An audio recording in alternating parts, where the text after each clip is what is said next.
Ich habe mich sehr gefreut auf diesen ganz normalen Gottesdienst.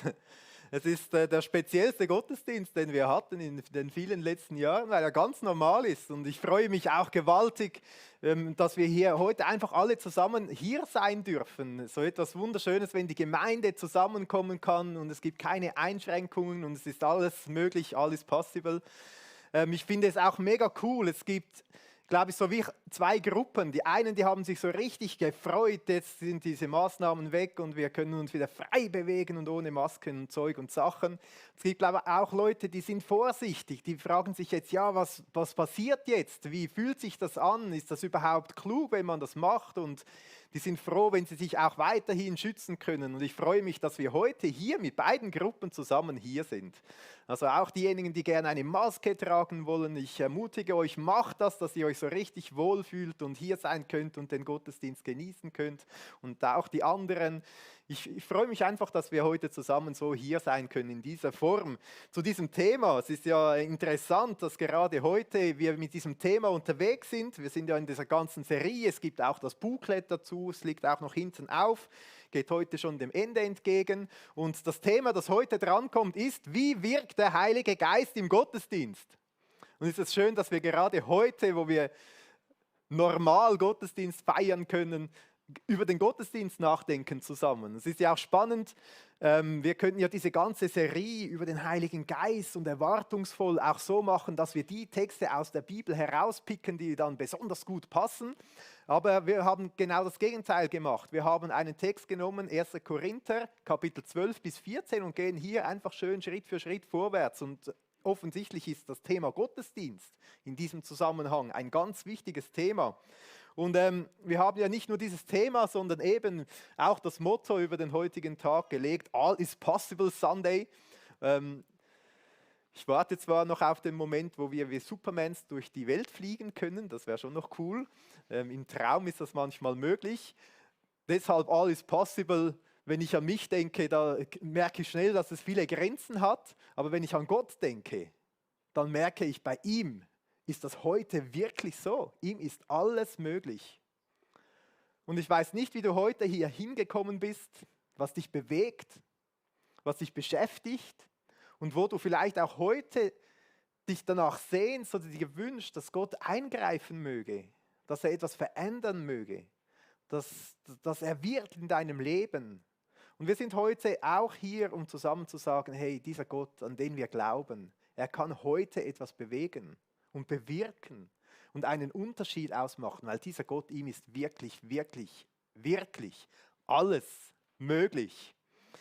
Und so starten wir heute mit diesem Thema. Was will Gott im Gottesdienst bewirken? Was will der Heilige Geist mit dem ganzen Gottesdienst? Der Text, der interessanterweise genau um das geht. Und um das wie ein bisschen im Überblick zu haben, wie ich gesagt habe, wir haben 1. Korinther 12 zusammen angeschaut und dann 13 und das gibt einen Kontext, einen Zusammenhang vom Text.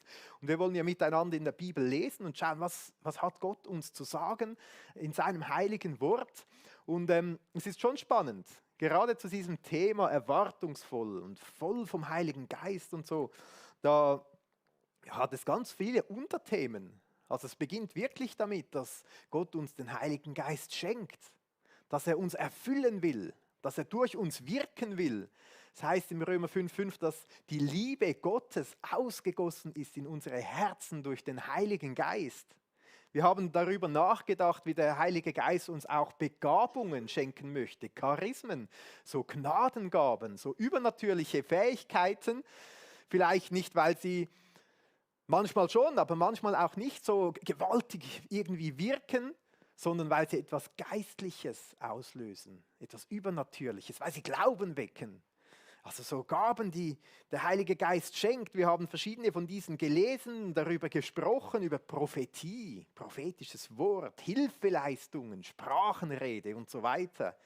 Wir haben aber auch gelesen, dass der Heilige Geist uns in den Leib Christi einfügt, in die Gemeinde. Also der Heilige Geist, der fügt uns ein in eine Gemeinschaft. Etwas Spannendes, was der Heilige Geist wirkt. Und der Haupt dieser Gemeinschaft, haben wir auch gelesen, das ist Jesus Christus. Paulus weist dann darauf hin, Herr Jesus spielt eine ganz wichtige Rolle. Er ist das Haupt. Auf ihn zielt alles hin. Er hält alles zusammen. Auf ihn schauen wir gemeinsam. Und er weist auch Dienste zu. Also die Gaben, die man hat, die sind nicht einfach für irgendwas, sondern um einander zu dienen. Und dann heißt es, dass Gott übernatürlich wirkt. Auf übernatürliche Weise so Machtwirkung entfaltet. Also wenn wir heute hier sind und wenn du spürst, dass dich etwas anspricht, dass du merkst, das ist nicht von dieser Welt, dann ist es Gott, der hier in diesem Moment am Wirken ist. Oft ist das gar nicht etwas Lautes, sondern etwas, was im Inneren stattfindet. Aber manchmal ist es auch etwas Lautes. Das ist auch eine coole Sache. Und Gott wirkt übernatürlich, er wirkt Glaube, er wirkt Hoffnung, er wirkt Liebe. Wir haben zusammen 1. Korinther 13 gelesen, die Liebe, die Gott uns schenkt und die er möchte, dass auch sie aus uns herausfließt. Was für eine wunderbare Sache. Und dann geht der Text weiter, komisch, das sagt Paulus, und jetzt strebt nach dieser Liebe und dann sagt er ganz viele Dinge zum Gottesdienst. Offensichtlich ist das Gottesdienst ein ganz wichtiges Thema für Paulus in diesem Zusammenhang. Und genau darüber wollen wir heute auch zusammen nachdenken. Und du fragst dich jetzt vielleicht, ja gut, der Gottesdienst, der Paulus hat das geschrieben vor 2000 Jahren, da waren so judenchristliche Gemeinde und noch so hellenistisch, also griechische Leute, die dort waren und verschiedene Kulturen, aber es ist ja weit weg von heute. Was hat das mit uns überhaupt zu tun? Es ist ja spannend, wenn wir die Bibel lesen, dann hat sie ganz viele wertvolle Hinweise, die nicht nur in einer Kultur zu einer Zeit zählen, sondern es spricht eigentlich von einer neuen Kultur, von der Reich Gottes Kultur, die zu allen Zeiten, überall wo Christen zusammenkommen, wirkt auf ganz unterschiedliche Weise. Und in dem Sinn, auch wie wir mit unserer Embracher Talkultur zusammen Gottesdienst feiern und jetzt schauen können, was passiert hier eigentlich, was wirkt hier, wie wirkt der Heilige Geist hier. Und das wollen wir zusammen lesen, 1. Korinther 14, wer eine Bibel dabei hat, darf gerne mitlesen. Natürlich, die jungen Leute dürfen das auch auf dem Handy machen, selbstverständlich. Und ja, auch die Älteren dürfen mit dem Handy, ist ja klar. Jetzt, oder vielleicht ist das eine Möglichkeit, wie man sich jung fühlen kann, keine Ahnung. Also 1. Korinther 14, wir lesen Verse 23 bis 33 zusammen. Und es gibt so 4 Themen oder Begriffe oder Bereiche, in die der Heilige Geist hier hineinwirkt, die wir zusammen in diesem Text entdecken wollen. Das erste Thema oder der erste Begriff ist Teilnehmer. Es gibt Gottesdienstteilnehmer und als erstes spricht Paulus über diese verschiedenen Gottesdienstteilnehmer. Und ich finde das nur schon vom Begriff her ganz spannend. Vom deutschen Begriff her ist es nicht hochtheologisch, aber Teilnehmer, das bedeutet einerseits, man ist ein Teil von etwas Größerem. Also wenn du heute hier bist, live vor Ort oder auch im Livestream, dann wirst du merken, wie du Teil etwas Größeren bist. Egal wie alt du bist, ob du ganz jung bist oder ganz alt oder keine Ahnung, zum ersten Mal hier oder schon 1000-mal hier gewesen, du bist Teil von etwas Größerem. Und dann Nehmer, also es gibt etwas zu nehmen, das finde ich passt auch gut zum Gottesdienst, weil Gott will beschenken. Und gleichzeitig will er uns auch brauchen, dass wir einander beschenken können. Also dieser erste Begriff schon ganz spannend und Paulus sagt jetzt Verschiedenes über diese Teilnehmer, wer alles hier ist und das wollen wir zusammen lesen, das ist wieder der erste Abschnitt. Wenn nun die ganze Gemeinde zusammenkommt und alle in Sprachen reden und es kommen Unkundige oder Ungläubige herein, werden sie nicht sagen, dass ihr von Sinnen seid? Wenn aber alle Weissagen und irgendein Ungläubiger oder Unkundiger kommt herein, so wird er von allen überführt, von allen beurteilt, das Verborgene seines Herzens wird offenbar und so wird er auf sein Angesicht fallen und wird Gott anbeten und verkündigen, dass Gott wirklich unter euch ist. In diesen kurzen Versen wird einiges gesagt, wer alles in so einem Gottesdienst anwesend ist. Als erstes wird hier die ganze Gemeinde erwähnt. Und es ist ja schon interessant, wie Paulus betont, dass es so diese Versammlung gibt, wo wirklich die ganze Gemeinde zusammenkommt. Das ist auch so ein Grund, weshalb ich mich heute besonders freue. Wir müssen nicht in verschiedenen Sälen verteilt sein und zu Hause und irgendwo, sondern wir können wirklich alle zusammen hier sein. Und ich glaube, es gibt auch einen Grund, der noch darüber hinausgeht, dass es einfach cool ist, zusammen zu sein, sondern Paulus will auch da betonen, es ist wichtig, dass man immer wieder auch zusammenkommt in der größeren Gruppe, in der Gemeinde und einander aneinander schleifen kann, einander ermutigen kann, einander stärken oder einander vielleicht auch herausfordern zu einem guten nächsten Schritt. Also einerseits gehört zu diesen Teilnehmern die ganze Gemeinde. Es ist aber auch spannend, dass Paulus wie selbstverständlich davon ausgeht, da gibt es auch einige, die dabei sind, Unkundige und Ungläubige. Mit Unkundigen, das vor allem sind Leute gemeint, die kein Fachwissen haben. Also in diesem Zusammenhang, die sich nicht auskennen mit dem Christentum. Also wenn du hier bist heute oder zuschaust und du denkst, ich habe eigentlich gar keine Ahnung vom Christentum, aber du bist trotzdem da, das ist super. Das ist etwas, das gehört auch dazu, dass Leute dabei sind, die haben keine Ahnung vom ganzen Christentum. Und vielleicht bist du jetzt hier und denkst, ja, jetzt schaue ich mal, was da eigentlich passiert, was da abläuft. Und dann besteht auch Ungläubige. Es gibt auch Leute, die haben schon viel von Jesus gehört oder ein bisschen von Jesus gehört, aber die sind noch nicht irgendwie so durchgerungen. Die haben den Glauben an Jesus noch nicht entdeckt. Die denken, ja, das klingt vielleicht interessant oder so, aber für mich bedeutet das nichts oder im Moment nichts. Und interessant ist, dass Gott im Zusammenkommen zu allen sprechen will. Zu der ganzen Gemeinde, die an Jesus glaubt. Zu denen, die keine Ahnung haben vom Christentum. Zu denen, die vielleicht schon einiges gehört haben, aber gar nicht glauben. Und Gott kann jetzt in diesem Moment übernatürlich wirken und zu uns sprechen. Egal zu welcher Gruppe das du gehörst. Und als drittes wird hier erwähnt im Text, dass Gott selber unter uns ist. Also wenn wir hier Gottesdienst feiern, sind nicht nur wir versammelt mit den Gläubigen und Ungläubigen und weiß auch nicht wer alles, sondern Gott selber. Er ist auch hier. Er ist hier gegenwärtig. Und ich finde noch spannend an diesem Abschnitt, an diesen ersten Versen, dass hier in diesem hypothetischen Beispiel, wenn das so und so verlaufen würde, dass da vor allem die Unkundigen und Ungläubigen merken, dass da Gott am Wirken ist. Vielleicht geht es dir manchmal auch so, du gehst schon viele Jahre regelmäßig zum Gottesdienst und hast fast vergessen, dass ja Gott hier ist und zu dir sprechen will und wirken will. Und manchmal kommen Leute auf mich zu, die gehen selten in den Gottesdienst, die kommen nachher und sagen, hey, heute war das speziell. Sie finden da ganz eigene Worte dafür, um das zu beschreiben. Die haben ein Gespür dafür, dass hier etwas ganz Spezielles passiert. Vielleicht hast du das gerade jetzt auch. Und das finde ich so etwas Wunderbares. Gott, er ist hier und er macht einen Unterschied aus. Und es ist speziell, wie es diese Verheißungen gibt. Gott ist natürlich allgegenwärtig, Gott ist überall. Und wenn du an Jesus glaubst, ist er durch den Heiligen Geist auch mit dir im ganzen Alltag. Aber für die Versammlung von Gläubigen, da gibt es wie eine spezielle Verheißung der Gegenwart Gottes. Ich stelle mir das manchmal vor, wie wenn man Holz anzündet. So ein einzelnes Zündhölzchen, das hat eine schwache Flamme irgendwo und ist im Wind ausgesetzt. Aber wenn viel Holz zusammenkommt, das brennt, dann entsteht ein richtiges Feuer. Und so stelle ich mir das vor. Wenn viele Leute zusammenkommen, die an Jesus glauben, hat das irgendwie eine Kraft, wie sich Gott da zeigen kann oder will. Das heißt ja, wenn 2 oder 3 zusammenkommen, eine spezielle Verheißung ist Jesus mitten unter ihnen. Oder im 1. Korinther 5,4 schreibt da Paulus, wenn ihr euch im Namen von Jesus, dem Herrn, versammelt, das schreibt er von sich, so werde ich im Geist anwesend sein. Es gibt sogar eine Verbundenheit mit anderen Christen. Und die Kraft des Herrn ist mitten unter euch. Also wenn wir darüber nachdenken, wer gehört zu den Teilnehmern vom Gottesdienst, das sind diese verschiedenen Gruppen, die miteinander Gemeinschaft teilen, aber es ist vor allem auch Gott, der mittendrin ist. Etwas Zweites, was in unserem Text auffällt, das ist der Inhalt. Es wird einiges über den Inhalt gesagt, von so einem Gottesdienst, von so einer Versammlung. Da lesen wir jetzt weiter im Vers 26.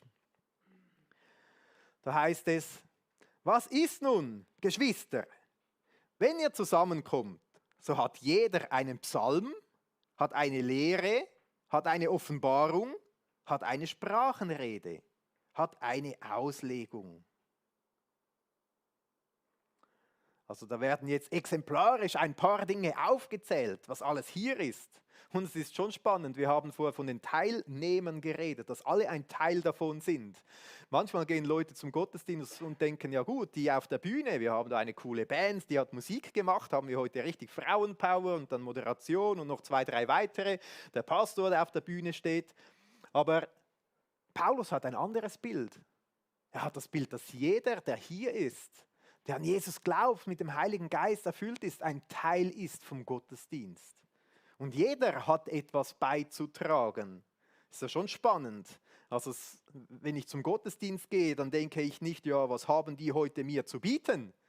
Sondern ich gehe dann mit der Einstellung und frage mich, was kann ich beitragen? Für was will Gott mich heute brauchen? Wie kann ich etwas jemandem mitgeben, dass er etwas mitnehmen kann?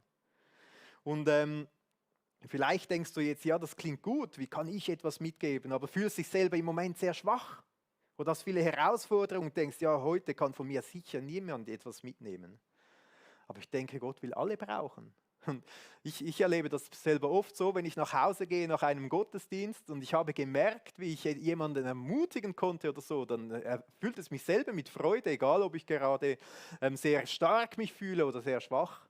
Wenn ich nach Hause gehe und denke, ja, heute habe ich vor allem für mich profitieren wollen, dann erfüllt mich das ein bisschen weniger mit Freude. Ich weiß nicht, wie es dir geht. Du kannst dich ja da mal selber ein bisschen prüfen. Auf jeden Fall wird da erwähnt, dass jeder etwas beizutragen hat. Und dann wird hier der Psalmen erwähnt.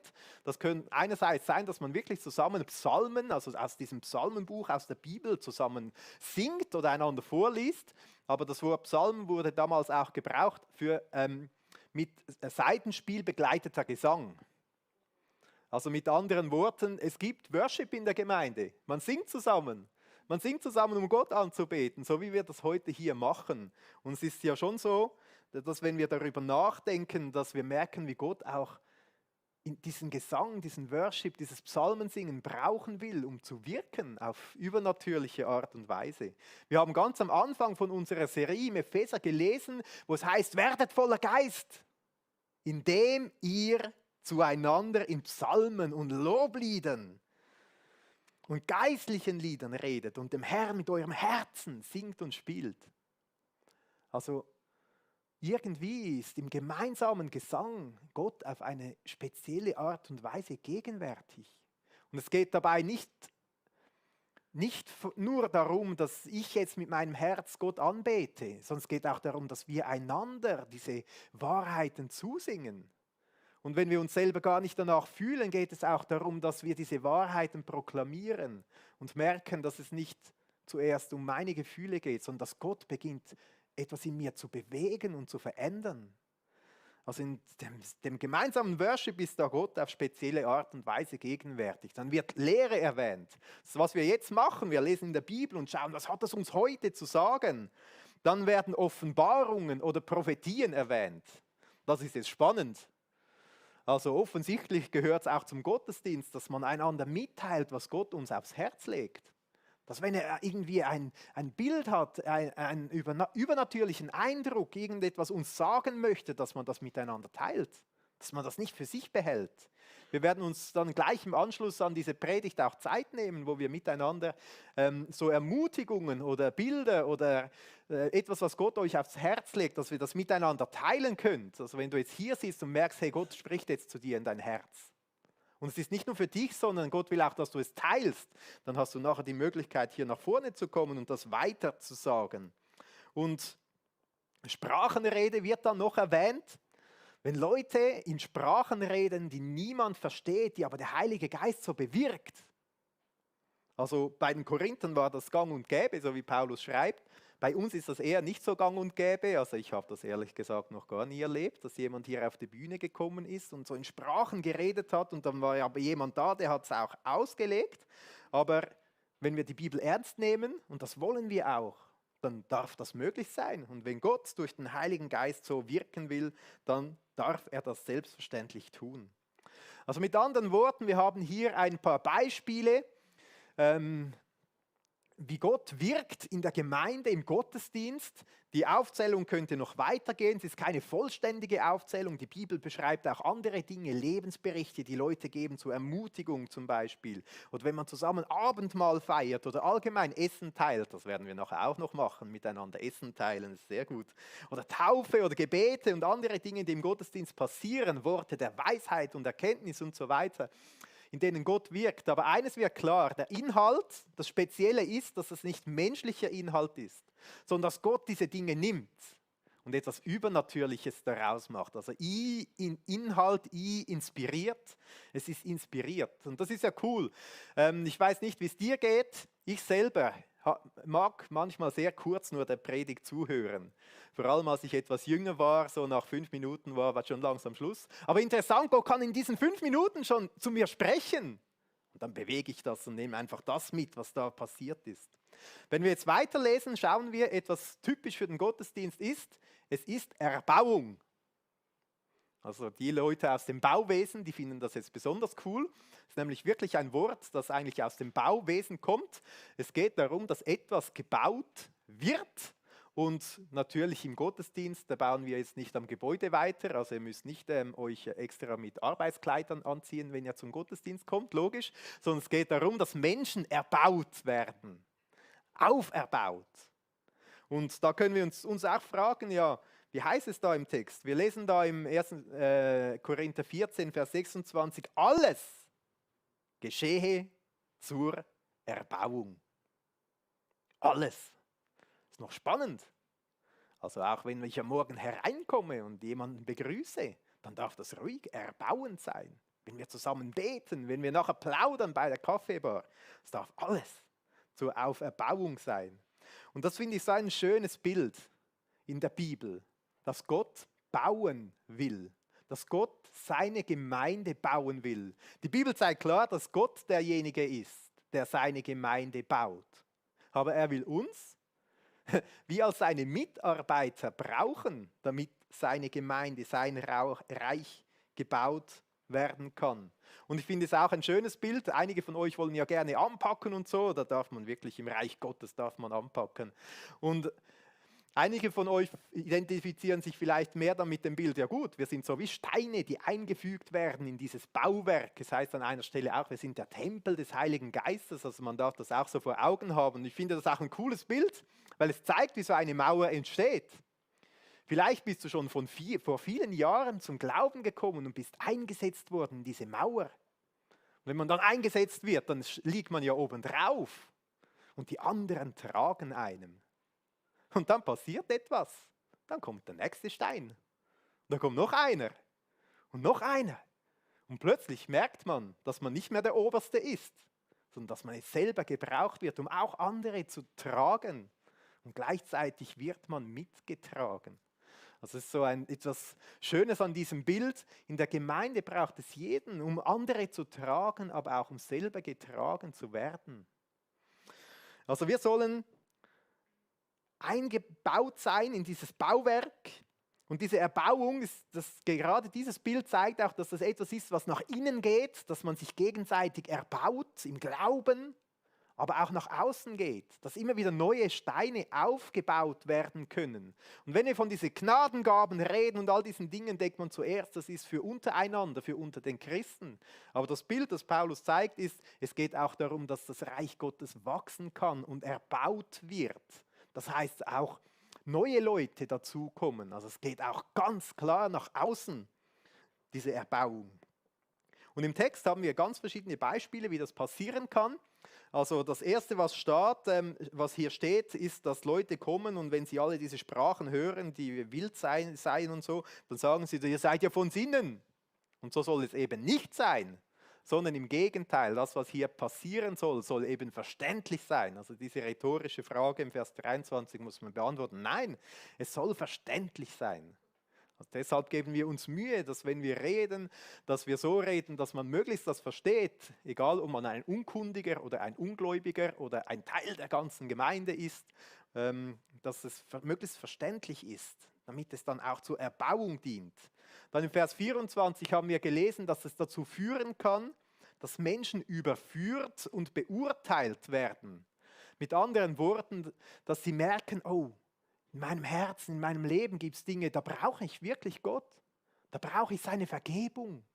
Da gibt es Dinge, die laufen nicht gut, da muss ich einen Kurswechsel machen. Das ist das, was passieren kann. Und das ist ja auf den ersten Moment vielleicht unangenehm, wenn man merkt, oh, da läuft etwas schief in meinem Leben. Aber auf den zweiten Blick ist das etwas sehr Erbauendes, weil es ja dann in eine Richtung weist, die dann besser wird, die dann gut ist, die dann ermutigend ist. Es steht auch im Vers 25, dass das Verborgene der Herzen offenbar wird. Vielleicht denkst du jetzt, das ist jetzt aber peinlich, wenn das Verborgene in meinem Herzen da offenbar wird. Ich denke, wir haben alle so Bereiche in unseren Herzen, die wir lieber wollen, dass sie bei uns bleiben. Aber es bedeutet ja nicht, ich denke, es bedeutet nicht vor allem, dass es vor allen offenbar wird, sondern zuerst, dass es mir selber offenbar wird, was eigentlich hier in meinem Herzen verborgen ist. Also ich erlebe das immer wieder in Gottesdienst, dass Gott in mein Herz hineinredet und ich merke, okay, hier muss ich hinschauen. Hier hat Gott jetzt den Finger auf etwas draufgelegt. Das schmerzt mich vielleicht im Moment, aber er will hier etwas Positives verändern, bewirken, neu schaffen.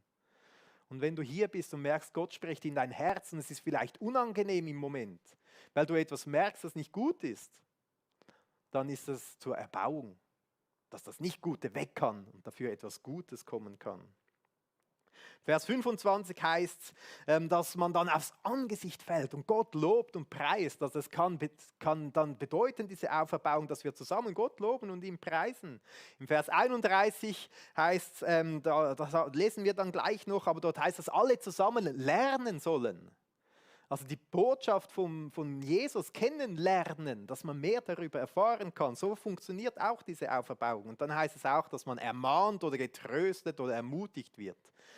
Es hat dann ein zweites Wort im Vers 31, das alle diese Dinge beinhaltet.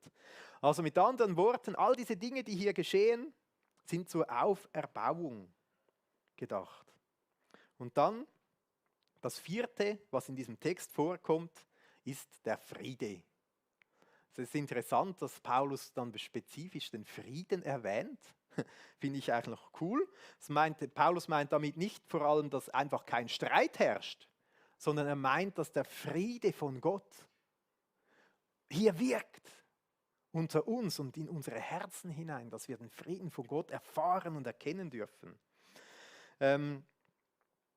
Das zeigt sich im Gottesdienst dadurch, dass auch eine bestimmte Ordnung herrscht. Ich finde das ein sehr gutes Bild dafür, das Orchester.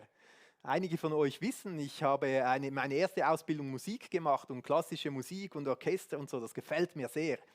Und wenn wir uns vorstellen, wie ein Orchester zusammenkommt, und auf diesem Bild haben wir sogar noch einen Chor im Hintergrund, das können bis über 100 Leute sein.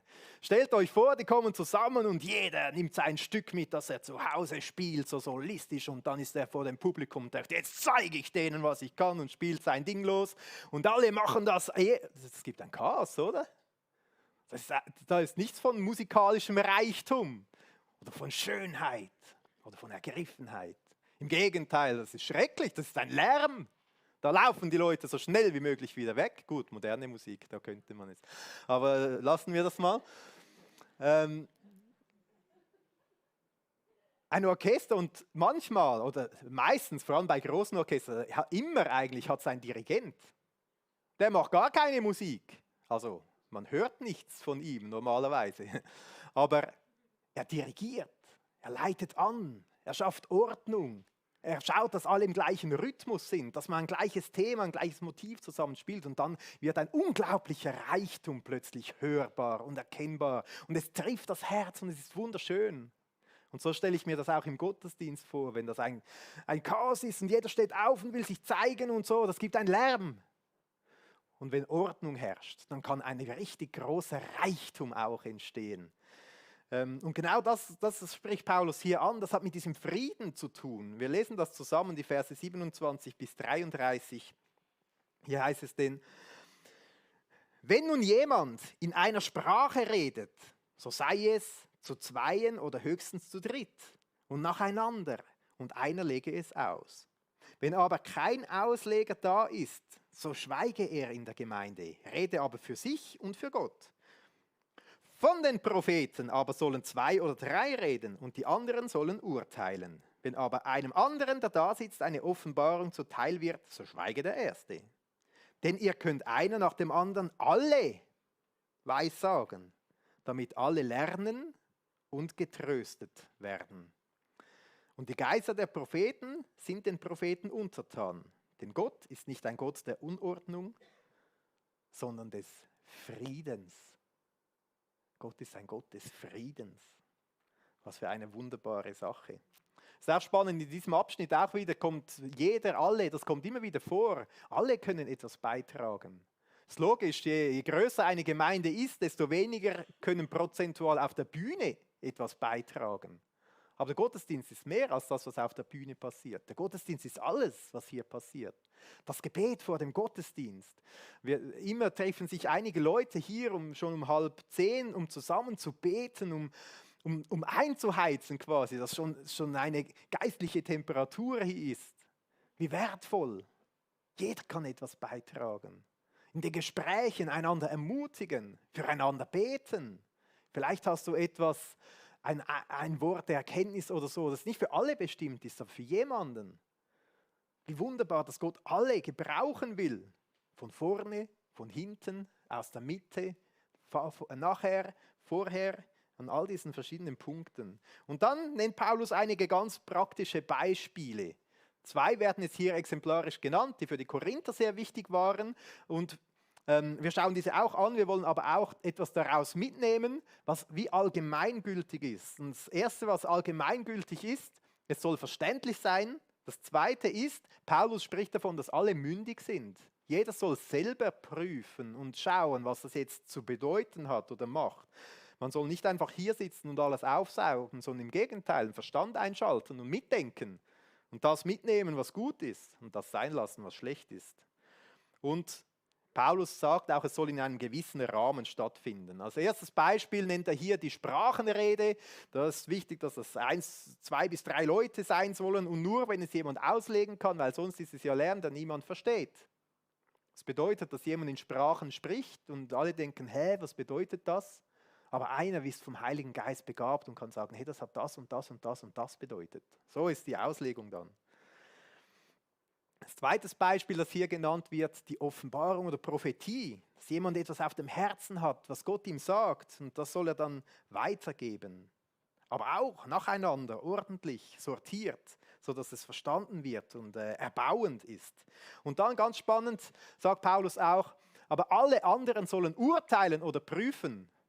Und das ist mir ganz wichtig, weil das gilt nicht nur für Prophetie, das ist auch sonst sehr wichtig. Da will ich unbedingt noch 2, 3 Sachen sagen dazu. Weil wir nehmen uns nachher auch eine Zeit, wo wir miteinander Dinge teilen können, auch hier von der Bühne. Und es ist wichtig, dass jeder selber diese Dinge prüft. Paulus will hier mündige Christen, dass man selber einen Verstand hat und überlegt, was hat das jetzt zu bedeuten?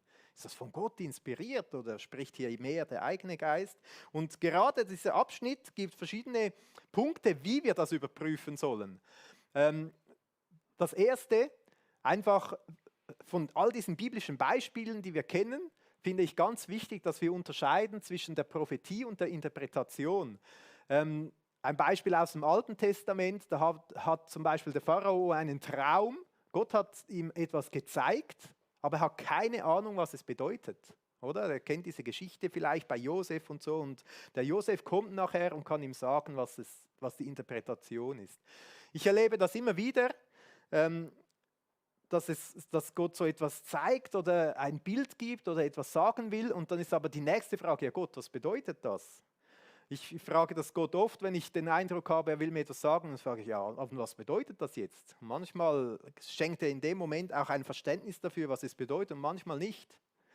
Es ist auch so, es kommen manchmal Menschen zu mir, die haben so einen Eindruck oder sag jetzt mal eine Prophetie und sagen, ich habe da etwas für deine Gemeinde und sagen mir das. Und ich habe vor einem Jahr, war jemand zu mir gekommen, der hat mir etwas recht Wildes erzählt und dann habe ich gedacht, ja, na, das ist jetzt, also ich beprüfe das, das kann nicht sein. Und habe das dann mitgenommen und einige Zeit später habe ich dann plötzlich gemerkt, okay, das Bild, das er mir gesagt hat, damit will mir Gott etwas zeigen. Aber seine Interpretation war nach meiner Prüfung dann viel zu menschlich gefärbt, aber Gott wollte etwas anderes sagen damit und das war dann sehr, sehr wertvoll. Also ich will euch ermutigen, zuerst einfach zu unterscheiden, gehört zu dem, was Gott sagt und die Interpretation. Vielleicht brauchst du dort ein Wort der Weisheit oder der Wahrheit und so weiter. Das Zweite ist die Bibel, die Heilige Schrift. Da denkst du jetzt vielleicht, ja, das hört man immer wieder. Das ist so, ja gut, das muss ja immer kommen beim Prüfen. Aber das ist auch richtig so, weil die Bibel selber sagt, dass sie der Maßstab ist, an dem Prophetie geprüft werden soll. Zum Beispiel im Römer 12, Vers 6 heißt es, dass die Prophetie gemäß dem Glauben, also gemäß der Lehre des Glaubens geprüft werden soll. Oder es heißt zum Beispiel in Apostelgeschichte von Leute in einer Stadt in Beröa, die haben dann, das heißt es über sie, sie nahmen mit aller Bereitwilligkeit das Wort auf, also sie haben mit offenen Ohren zugehört und untersuchten täglich die Schriften, ob dies sich so verhielt. Also wenn ihr jetzt in eurer Bibel am Mitlesen seid, den Predigtext und so, ist es wichtig, dass man prüft, was man hört. Und nicht nur prüft, stimmt das denn wirklich auch, theologisch, biblisch und so, ist das wirklich von Gott, sondern dass man auch prüft, hey, will Gott mir etwas sagen? Das gehört auch dazu, dass man das prüft, will Gott mir etwas damit sagen? Das Dritte, was in diesem Text immer wieder kommt, 1. Korinther 12 bis 14, dass es erbauend ist zum Nutzen, dass es auferbaut, aufrichtet zum Guten hin. Wir haben davon geredet, dass Erbauen manchmal auch bedeuten kann, dass es unangenehm ist, weil es eben etwas Schlechtes auch aufzeigen kann. Aber das Ziel ist ja dann, dass etwas Gutes entstehen kann.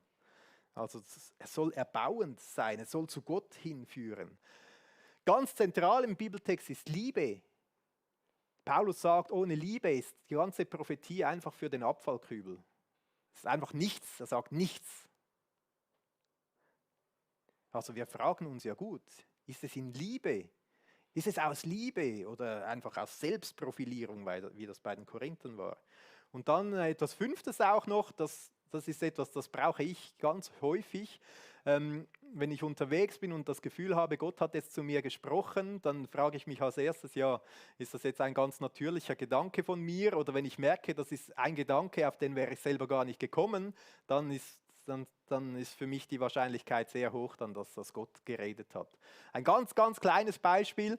Ich war diese Woche unterwegs. Ich war da auf der anderen Seite von Embrach, ein bisschen auf dem Hoger, auf meinem Gebetsspaziergang.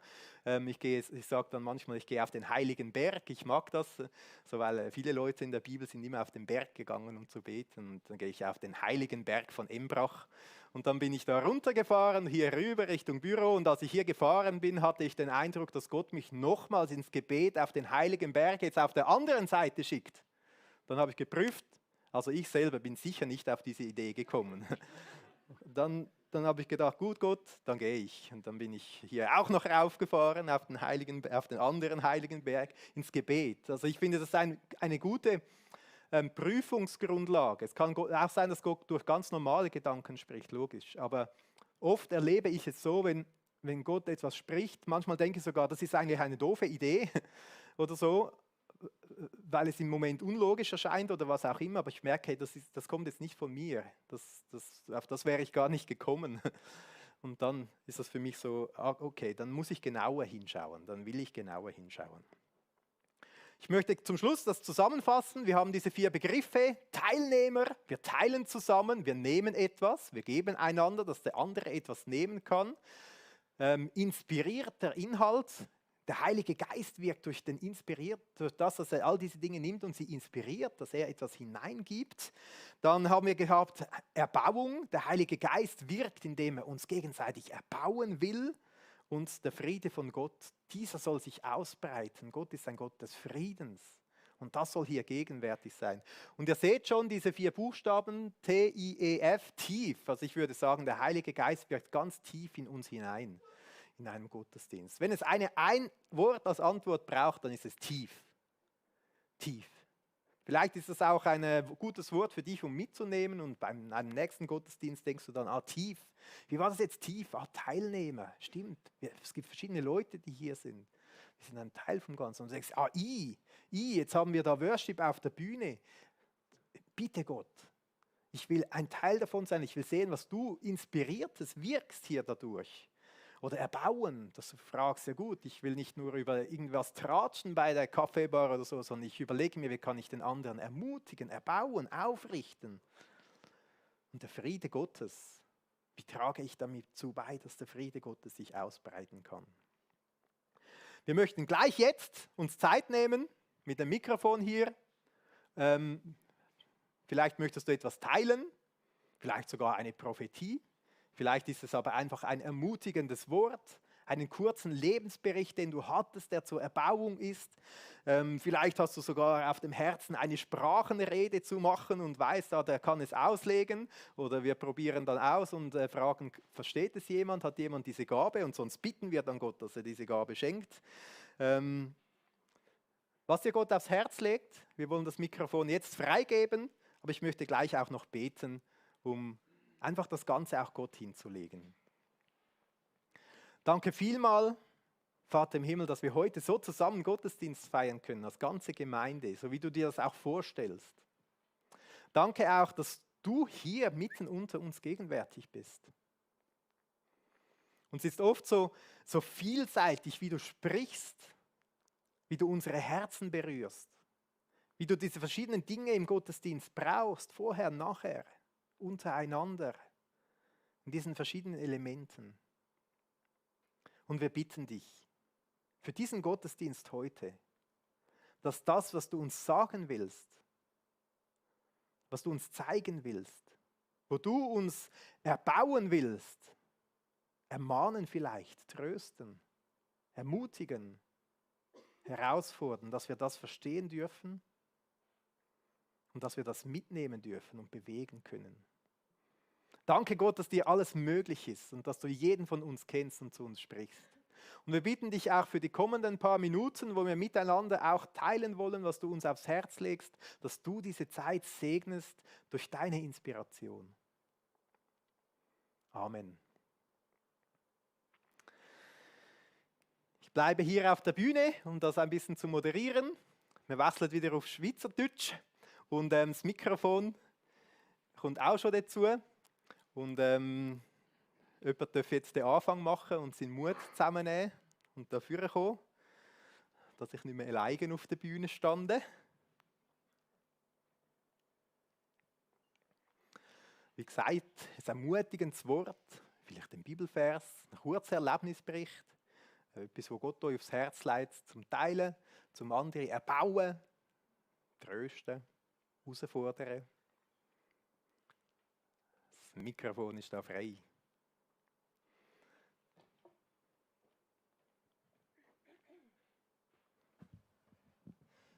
Ich weiss immer, wenn Gott zu mir redet, dann komme ich fast keine Luft mehr über.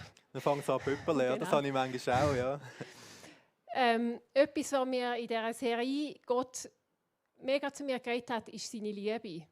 Gerade in dieser Zeit, wo jetzt sehr verschiedene Meinungen herum waren, sehr starke Emotionen, dann ist es eigentlich wichtig, was haben wir für eine Liebe in unserem Herz. Wie dort im 1. Korinther 13 steht. Wir können unser Leben hingeben für andere. Wir können in Sprachen von den Engeln reden, vielleicht auch in Zungen, was auch immer. Aber wenn keine Liebe dabei ist alles für nichts. Und was mir ein Sinn kam, ist, es heisst, in der letzten Zeit wird in vielen die Liebe erkalten. Und darum, denke ich, ist es so wichtig, dass wir die Liebe von Gott im Herzen haben für den Mitmensch, egal ob er gleicher Meinung ist wie mir oder nicht. Und was mich auch noch erstaunt hat am Schluss vom 1. Korinther 13 heisst, und das habe ich schon vielmal gehört, was bleibt, ist Glaube, Hoffnung und Liebe. Aber die Liebe ist die höchste und ich habe immer gedacht, der Glaube ist das Höchste. Aber eigentlich setzt Gott einfach die Liebe zum Mitmensch manchmal auch über etwas Recht haben, was man vielleicht anders sieht. Ich glaube, Gott setzt die Liebe sehr stark und sehr schwer priorisieren. Und ich merke, ich habe noch mega viel zu lernen. Aber es ist spannend. Danke vielmals und danke auch für deinen Mut, dass du vorgekommen bist.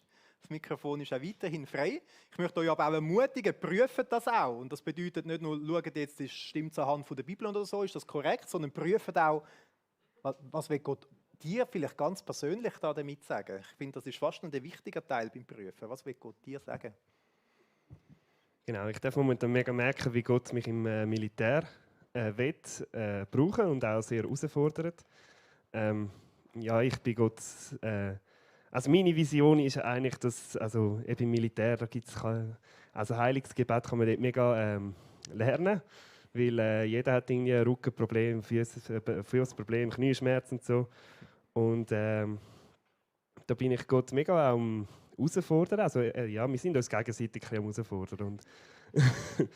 Und der eine ist so zu mir gekommen und hat erzählt, ja, er hat Knieschmerzen und so. Und dann habe ich ihn gefragt, ob ich für ihn beten darf. Und ja, ich bin das auch mega am Lernen, dass ich Gott dir gebe. Nicht, dass es mein eigener Verdienst ist, sondern dass Gott ist. Und da habe ich mal etwas Neues ausprobiert und dem Kollegen gesagt, ja, gib mir eine Woche Zeit, dass ich für dein Knie beten und fasten. Und ich habe das dann auch gemacht. Und ja, ist nichts passiert. Also ja, das erste Mal, also am Sonntagabend, er hat schon mal gesagt, ja, es ist ein bisschen besser geworden. Und dann am Montag, am Tag drauf, am Abend, sind wir rennen. Sind wir 10 Kilometer säckeln. Und nach dem Rennen, also ich habe irgendwie gar nicht mehr realisiert, dass er dabei war. Und dann kommt er so zu mir, ja, German, es ist irgendwie so, ich bin jetzt die ganzen 10 Kilometer bin ich mitgesäckelt und ich spüre nichts mehr, es ist mega. Und ich so, ja, danke Jesus, so gut. Und genau, ich bete für mega viele weitere Möglichkeiten, die mir Gott im Militär geben darf. Cool, danke vielmals für deinen ermutigenden Bericht. Es ist auch eine gute Gelegenheit nach dem Gottesdienst, wenn jemand merkt, er wäre froh für das Gebet oder so. Also man darf gerne aufeinander zugehen oder auf den Dömski zugehen oder so und sagen, hey, betest noch für mich, für irgendein Anliegen, das man hat. Macht das unbedingt. Der Gottesdienst ist nicht fertig, wenn eine Kirchenglocke schlägt. Wir haben ja gar keine Kirchenglocke. Das ist vielleicht noch gut in diesem Zusammenhang. He? Das Mikrofon ist weiter frei.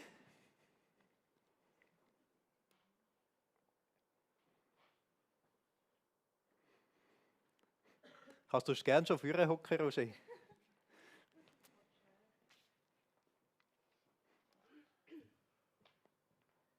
Morgen zusammen. Ich möchte euch eine Frage mitgeben. Ich hatte die mal im Status. Ich möchte euch mitgeben, was für ein Mensch möchtest du sein?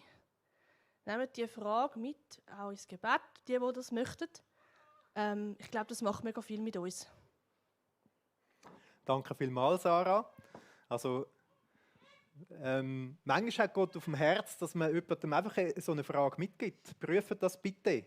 Prüft das. Vielleicht hat Gott die Frage heute dir mitgeben, dass du dich fragst, was für ein Mensch bist, also was für ein Mensch willst du sein. Prüft das.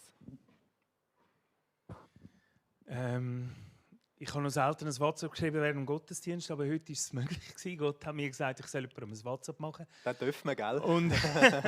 Und die Person zum Nacht einladen. Und er hat schon geantwortet. Ich will mit dieser Person gut zu Nacht essen. Und cool. Ich bete einfach um gute Gespräche. Und das ist ganz etwas Wichtiges.